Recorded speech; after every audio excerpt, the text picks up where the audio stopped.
Good evening, everyone. Good evening. Thank you for joining us for Let's Talk Live with Royce. And Lisa. We're back, y'all. We're We're back. back. We're back. As promised. A little bit more relaxed today because it's been a relaxing day. Absolutely. So thank you all for joining us. And Royce is pulling up some notes. Mm-hmm.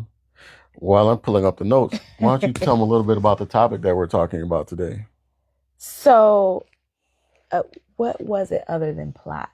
Plotting. Yeah. Plotting is the topic. We're going to talk a little bit about David and Bathsheba and the plotting that took place there, as well as plotting in our relationships, whether it be plotting with a purpose or plotting against one another, or plotting yourself and your own agenda and not taking your significant other into consideration. So plotting can look like a lot of different things. You could be plotting in unison. You can be plotting solo, but it's going to be a very interesting topic as we delve into this evening. Royce, of course, has many, many more notes than what I have, but I got the good book. So I will be referencing the actual plotting that took place between David and Bathsheba. Right. And I think many people, when they saw the topic plotting, didn't kind of have any idea of how we were going to do this. Yeah. And even with telling them that it's the story of David and Bathsheba, how does that work when it comes to relationships? How does that coincide, or how can they learn from the story of David and Bathsheba? Well, I think with David, of course, we all know the story. He woke up, taking a walk around the rooftop, and he saw Bathsheba. So I think, initially it speaks to the flesh and our fleshly desires and Right. the eyes wanting what the eyes want, flesh wanting what the flesh want. And so instead of him taking a back seat and processing the feeling, he just acted upon it. Right.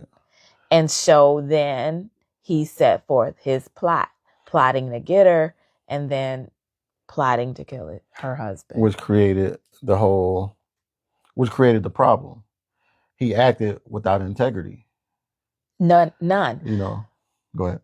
He acted without integrity and he flexed his authority. Mm-hmm. And I think that it really speaks to our influence when we are plotting. Some of us may assume we have the authority to do it. Some of us are just conniving and narcissistic. Right. So we know how to maneuver. When I say we know how, the narcissistic person knows how to maneuver to get their way. Having the authority to do it just adds some coals to the fire. Right. And then this whole story with David kicked off a bunch of secrets. Yes. Which, as we all know, in a relationship, secrets can be very dangerous. It can be very harmful in a relationship because of his secret feelings toward this woman. He inspired to kill her husband. And with that, he had to enlist help. Right. And so it wasn't just, how we sometimes when we sin, we will rationalize, I'm not hurt nobody but me. Nobody finds out but me, but you're not doing it all by yourself. So it's not just you, it's you and that other person. But then when you have to enlist help for the cover up, or you have to enlist your co-signers, your girl that know. If you get a phone call, you already know what's a rundown. This is what you say. Or that guy, if you get the phone call, my guy, you already know I was with you. This is what we did. We went to the lounge, blah, blah, blah, blah, blah, this, that, and the third. And so, when you conspire and you have to enlist other people to help you with your lie, it's just you just set out the plot is it thickens. The plot thickens. Exactly. Maybe that might be the next topic. You plotting and then the plot thickens because you have those people that you enlist to help with the lie, to help fabricate your own narrative. All for self. Right. And and the thing with David, attraction is natural. To what you see, you see something, you like it. But the problem with what a lot of us do, and I'll speak for the men, a lot of men, they see something that they're attracted to, they got to touch it, talk to it, feel it. They want to get to know what this thing is that they're attracted to. Mm-hmm. If you're not in a right relationship, let me put that out there too. Because not every man, I'm not looking to be attracted to anybody other than you, of course. But let's put it out there. Men do, and women do. We all do. When we see something that we're attracted to, we gravitate towards it. Right. But you can see something, appreciate the beauty in it without reaching for it. Right. And so, and it's not, and I don't even want to just focus on the physical aspect because there are people that are in relationships that will plot agendas. Right. And it has nothing to do with someone else. I may be plotting to always keep, my money to myself or a good portion of my money to myself. Or I may be plotting to always find a way to, I'm using this as an example. It doesn't happen because he doesn't think it's normal, but I may always be plotting to have my own dinner to myself in a restaurant that, because Royce doesn't think that that's normal to do. And I think it does. So I may just plot that I'm going to get it every month. The third Wednesday or the third Thursday of every month, I'm going to be plotting. And he think it's odd, but I'm going to tell him I'm going to, I'm going over here where what I'm really doing is going over here. I'm plotting. And it may seem innocent because it's me and it's my time, but why couldn't I just say, I'm going to take me some me time and I'm going to go to dinner? So just to use that as an example, people plot and it may not have anything to do with the physical thing. It may be a financial thing. It may be an emotional thing. I'm only going to love them up until this. I'm never going to share all of this about me. So then you're plotting to withhold an emotion or plotting to withhold a feeling. And that could be because of other hidden traumas. But you intentionally do something or withhold something that could be beneficial for your relationship. So how do you... If you go out to dinner, I don't think nothing of it by yourself because that's what you do. But what if I went out to dinner all of a sudden by myself? Would you think something? Yes, because that's not what you do. And you think it's weird that I'm comfortable doing it. So if you then take it upon yourself to do something that you've said is strange, that you've said it looks weird, I couldn't do it, I wouldn't be comfortable doing it, and then you do it, I would want to know what is it about that you're doing it now. Right. But I think when we consider plotting, I guess the word in itself has such a negative connotation. Yeah, it does. Because if you are in unison, you're not plotting, you're planning. Right. So I guess with the plotting piece, you just got to be careful to not withhold because this is just the way you are. It's like the person I'm never going to answer on the first time they call me because then they going to think that they always, I'm always available to them. Right. So you're plotting to always keep a wall up. You know what I'm saying? Right. It's just always having an ulterior motive or a rationale behind something you do that you haven't communicated. Exactly. You know, when I was studying for this topic, I got to thinking about, and I took this down as one of my notes. Healthy relationships are built when partners choose integrity over impulse, when no one else is watching. You know, we have this saying that we intentionally think about each other every morning, right? Mm-hmm. And with that in mind, that helps fight that impulse or that plot that you don't go that way because you're thinking about the other person. You want to put them first. Right. Right. Right. You want to let them know our little saying? What do we do? We still do. I still do on Yeah. purpose. Oh yes. With intention and on purpose, we choose each other daily. Right. But I think that is because we understand when we leave the house, we represent each other. Right. So, you know,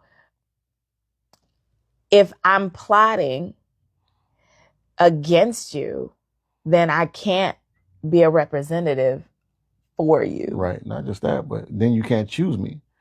No. If you're plotting against me, then you're not choosing me. Correct. So we purposely set out every day to choose each other, to not make those types of mistakes, Mm-hmm. to where you begin to plot or keep secrets from each other or do things that are out of character. Right. And at the same time, it's not to say that you don't have your things that I'm not a part of. You do, especially like with the Sigma stuff. You do things with the Sigmas I'm not a part of. I do things with the Zetas that you're not a part of. You have things that I'm not privy to. At the same time, I don't believe that it is anything against us that you would participate in. So I think when you think about the plot itself, it's only going to benefit self. Right. You never plot for somebody else's good. David did not plot for Bathsheba's good. He plotted for himself. Right. Everything he did was for self. And you enlisted help for self. You even wanted him to go lay with his wife after you impregnated her to cover up self, not considering what this was doing to her. Right. You know, and so I think when people are in relationships and you plot, you're not going to be able to move past it until you expose it. And when I say expose it, I don't mean when you're caught, you own up. I mean literally coming in and bearing the truth. Because no matter what I may say I know, it's some details I don't know. Right. You know, and so in order to get past all of that, one, it's not healthy. If you plot on anything in the relationship, whether it's the relationship, the sanctity of the relationship itself, or finances or feelings or whatever, if you're plotting to keep anything away from your significant other, it's going to be a stumbling block. Right. It's going to be a stumbling block. And that's not to say you know, oh, they got to have your passcode to your phone and they got to know this, that, and the third and the location. And, you know, if that's where you go, that's where you go. But if that's not where you go, have open communication so that there's nothing to be suspect. Right. Not to mention though, but when you love someone, when you truly love someone, that includes trust. Yeah. You trust them, you know, to where when they're not around you, when you're not in each other's face, you can still trust them to go out and not have to worry about doing anything. You can trust them to be on their phone and not they're sending secret messages or whatever. Right. You know, one of the notes that I took too was love should never involve manipulation. If I love you, I'm not going to manipulate you at all. Mm-mm. You know, if anything, I'm going to do the exact opposite. Right. I heard, and I wish I could remember where I heard it, and I shared it with you a couple months ago. It was a question that was asked on a podcast. Do you want honesty or transparency? That was good.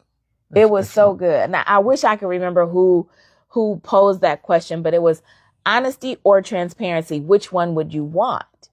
And I believe when it was one of the people that responded said, "Oh, I would definitely want honesty." And the other person said, "I want transparency." Mm-hmm. And they explained why, and it made complete sense. What they said was, if you're honest with me, that is me asking you, did you talk to your ex? Right. And you being honest and you say, yeah, I talked to my ex.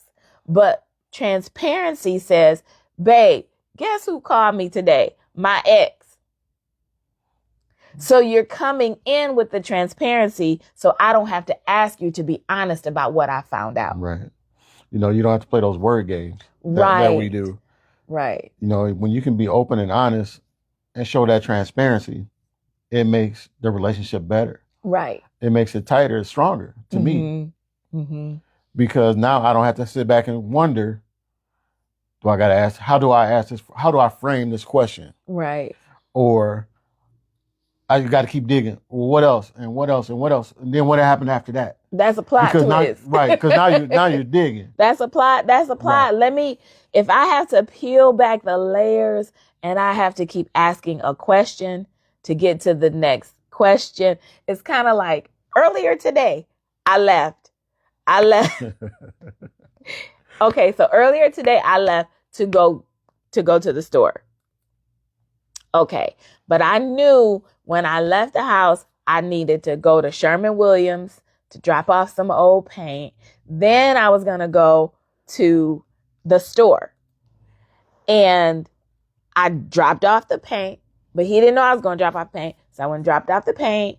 Then I went to the store. And if anybody knows me, truly, y'all, I love true crime. I got it on my radio in my car. Yeah. And I will listen to Dateline in the car ad nauseum. I will.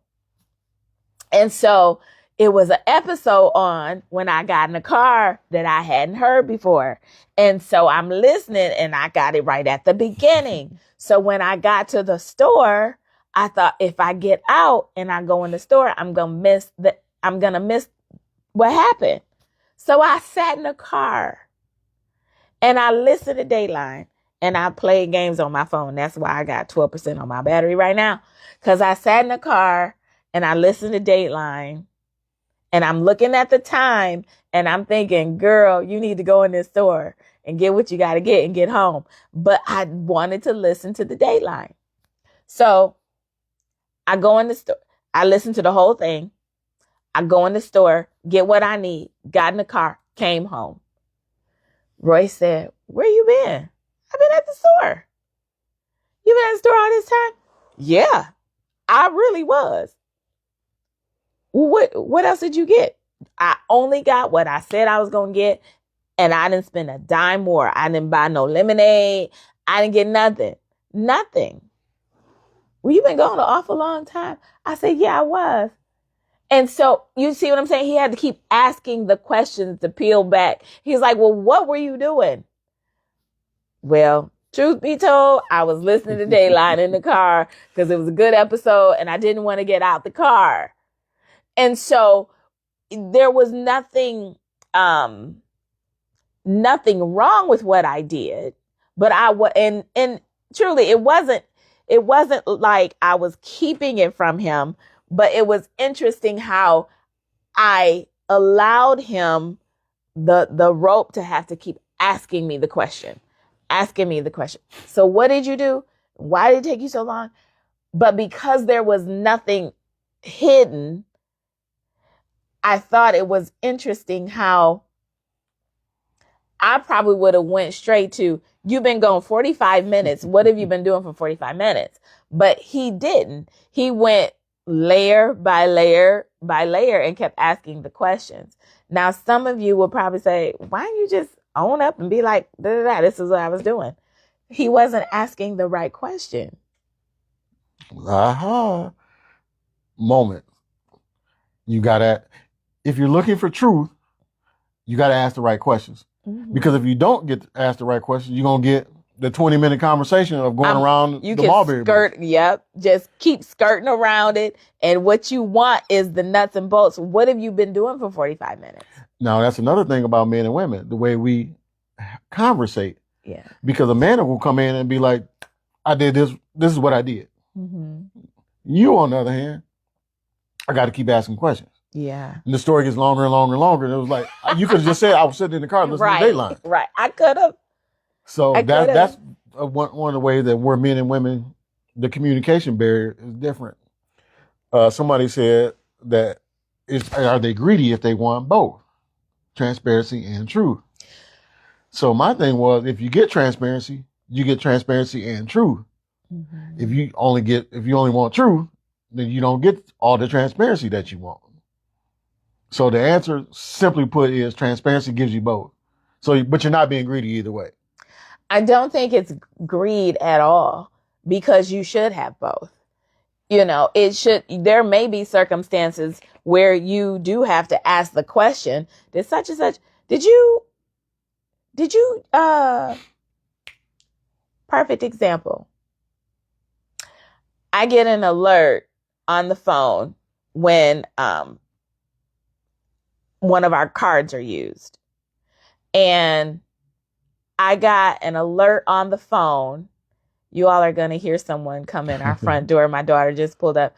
I got an alert on the phone that there was a transaction, and I knew that the card was in my wallet. Royce has the same card, and I'm thinking, he's working. Who's using this card? And I knew no charges should be coming on the card. So I immediately locked the card and I called the card company. This is fraud. I know it's fraud. Nobody's using the card. Shut it down. You know, this, that, and the third. And after I did that, I sent Royce a text and I said, did you just charge something on the card? And he initially said no. And then I told, it was this amount, da, da, da, da. He was like, oh, I did. I had the card saved and I did this card instead of this card. And so I said, okay. I said, well, I didn't know. So I reported it as fraud. Now, he could have just been, transparency. He could have just texted me, hey, I'm getting ready to use this card. All right. To the people, baby. No harm, no foul. Okay. And so it wasn't that he was dishonest. I had to ask. He could have been transparent and just offered that to me. Hey, I'm getting ready to use this card, but he didn't even mean to use the card. So the transparency is a bonus. Well, I shouldn't even say it's a bonus. The transparency should be, but situations may come up where honesty is more fitting versus transparency is more fitting. I guess it depends on what the situation is. It could be, you bumped into your ex. I'm just using that because that was the example that I had given. You bumped into him at the grocery store and it was nothing. You said hi, they said hi, and it was nothing. But who saw you? Now somebody running back to your husband and telling your husband, yeah, I saw Lisa in the chip aisle chipping it up.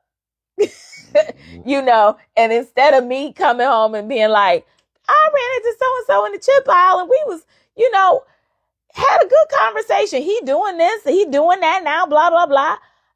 I didn't offer that. I may not even said I ran into him. But then when it comes back to him, Lisa was in the chip aisle and was in the chip aisle for a minute. And I circle back and they still in the chip aisle. Now it's Royce coming to me. Well, did you see somebody at Meijer in the chip aisle? Oh yeah, I did. That's my honesty.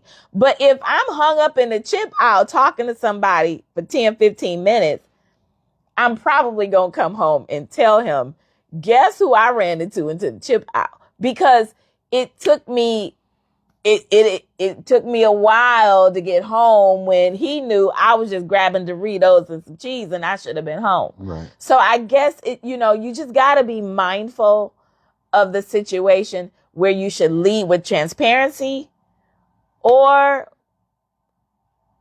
be available and open to the honesty when it comes. Right. Which is crazy that you said it, because another one of my points was secrets are more often damaging than the original mistake. Yeah. So if you'd have kept that a secret and then somebody My else. daughter's waving, everybody. That's our baby girl. And so if you would have kept that a secret and then I find out later, because now my mind is wondering, what was the conversation about? Right. What was y'all doing? Why was you talking to him? Why didn't you come and tell me? Right. Now I got all these questions where I need that truth. Yeah. Yeah. When you should have just gave me the transparency in the beginning, and all that would have been, that was nothing. So honestly, using that same situation, because you found out after the fact, because I know you gonna be wondering, oh, they probably plotting. He plotting, she plotting, somebody plotting. And so, so when you think about how you move and your significant other, I know Royce's, I said the other day in front of other people, I said he has never met a stranger. And he hasn't. And so but he's not a long-winded person either, depending on the topic. Depending on who it is. And depending on who it is. So no, never met a stranger. And he might stand and have a few words with you, but it may not be one person that stop him, that keep him in the grocery store. It might be 2 or 3 people that stopped him and kept him in the grocery store because he ain't never met a stranger. So what happens is he either gonna come home and tell me about all his encounters, or I'm not going to know anything and somebody gonna come back and be like, I saw Royce talking. I said, I would say you probably did, because he's never met a stranger. And that takes up his time. True. I agree with that. I do meet a lot of people. But you have conversations with a lot of people. True. There's nothing I can say about that. I do have a lot of conversations. And some, a lot of times they're meaningless. Quick chit chat, hi, bye. Hey, what you been up to? Oh, don't I know you from somewhere? I get that a lot. Yeah. So, yeah. But anyway, it's almost 7:30. We don't want to keep you long. We're going to try to keep this at least around a half an hour. But as always, as we said before, if you guys got any questions or topics that you want us to address, please feel free to drop them in on Facebook, or if you got our personal numbers, give us a call or text or whatever. What LaGarrette say? LaGarrette said I'm better than he is because he ain't asking all them questions. Well, part of that is too is I'm nosy. I want to know what's going on. Okay. It is. I think that to your point, LaGarrette, when you know your partner, then you just want this. Here you go. Where you been? I can see how that would go differently in a different household, just where you been. And then you get the whole, I did this, and this. Sometimes I will do that. Sometimes I will. Because we will definitely do that. But you're a talker. I'm a talker to you. I do, and I go into detail. Yeah. I cover it all. I do. You do. Probably. Maybe I overshare. That's interesting you say. We'll talk about that offline. But the reason why I overshare? Yeah. Because let's say we go somewhere and you'll meet somebody, y'all start having a conversation. Next thing you know, you're telling them all kind of stuff. No, I may overshare with you as far as like Cliff Notes. Didn't we talk about that Cliff before? Notes? Just giving you the Cliff Notes version of how's your day? Yes. That's what I mean by sometimes I may overtalk. Yeah, I don't need to you'll give me the 150 line items, and I'll be like, okay, you could do that in 5. Yeah. But people do that, and that's how they communicate. Yeah. So I'm learning in all these years that you're going to give me 150 line items. But I wasn't offering you the 150 today, and No. you kept asking. Which is abnormal. So that's probably why I kept asking, because this ain't how we normally how we normally do it. But anyway, again, it's 7:30. Keep you on your toes. Right. We're gonna do this once a week on Mondays. Is it once a week? No. When are we doing? How often are we doing this? Bi-weekly. So every other Monday. Not that I don't enjoy y'all company. But it takes a while to put this little production together. So let's sum up some of what we have with the plots. Okay. So I would say you definitely, when you are in a relationship, married, dating, whatever, if you have ulterior motives or something that you are keeping in a selfish, hurtful way. And I say that because people have standards. Standards are not, don't consider your standards as plotting to keep something to yourself. That's just a standard. So, but I would say if you are in a relationship and you're plotting, know that it's not gonna work out for the good. No good is coming out of plotting. It's not. Not in a relationship. No. Unless you plan to surprise them with something like a car or a trip. Them the good plots. Okay. I can plot away. I can ride with that. Or them diamond earrings she been asking for. You can keep on plotting. Plot away about them good things. But if it is to withhold something or to keep something, keep them in the dark about something, that is not healthy and should not be done. Right. You had other stuff. I think I had a lot of stuff. But I think one of my takeaways is secrecy breaks down communication. When you're keeping something from someone, then you're not talking. You're holding everything in. Yeah. And usually if you're keeping that type of secret, it's for the bad. Because you don't want them to find out, because you know this is something that you shouldn't be doing.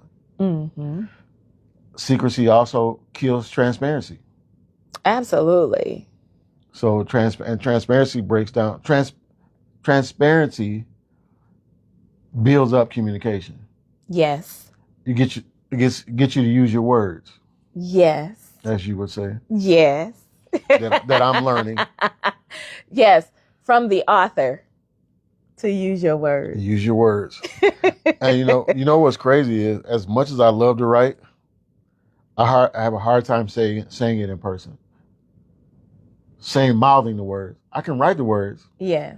But sometimes the words, what I want to say, has a hard time coming out. I agree. But I mean, I think that goes back to it's the same as how people learn. Some learn by seeing, hearing, some learn by doing. You communicate well in writing out what you think. I don't know if it's because of the thought process that goes into, but if you had to just do off the cuff, to me, I don't know why. I don't know why that is. Maybe it's because of my personality that you feel that off the cuff, you like, I gotta. Make me nervous. I do not make you nervous. I still get them goosebumps. You do not. I do. You do? I do. You do not. I do. Anywho, I think there was something else you had written down in your notes. I want to read this. Beverly said there should not be any secrecy in marriage unless it's about surprising Lisa with a dime. Here y'all go. Look, Team Lisa. I'm gonna need y'all to calm down a little bit. Yes, Beverly, with them earrings, girl, I'm looking for a few more carats. Just a few more. Yes, ma'am. I don't know if my pockets can take y'all. I think what was you gonna say? But to Beverly's point, a lot of people, when they think of plotting, they don't even think of it off like at the top. They don't think secret. they think agenda. I really do. I think a lot of, look at David. When David, he just had an agenda. And because of his agenda, it led to more and more secrecy. Well, let me say this too. With David and Bathsheba, a lot of people focus on those two, but a man lost his life because of David's plotting. Yes. And then, what's his name? And then Joab had to, he had to then carry out what David was telling him by putting Bathsheba's husband, Uriah, on the front line where he would be vulnerable. And so that goes back to what I said. You got to enlist other parties for your mess when you're plotting. Yeah. You do. And you don't think about the harm that it's doing to everybody else involved.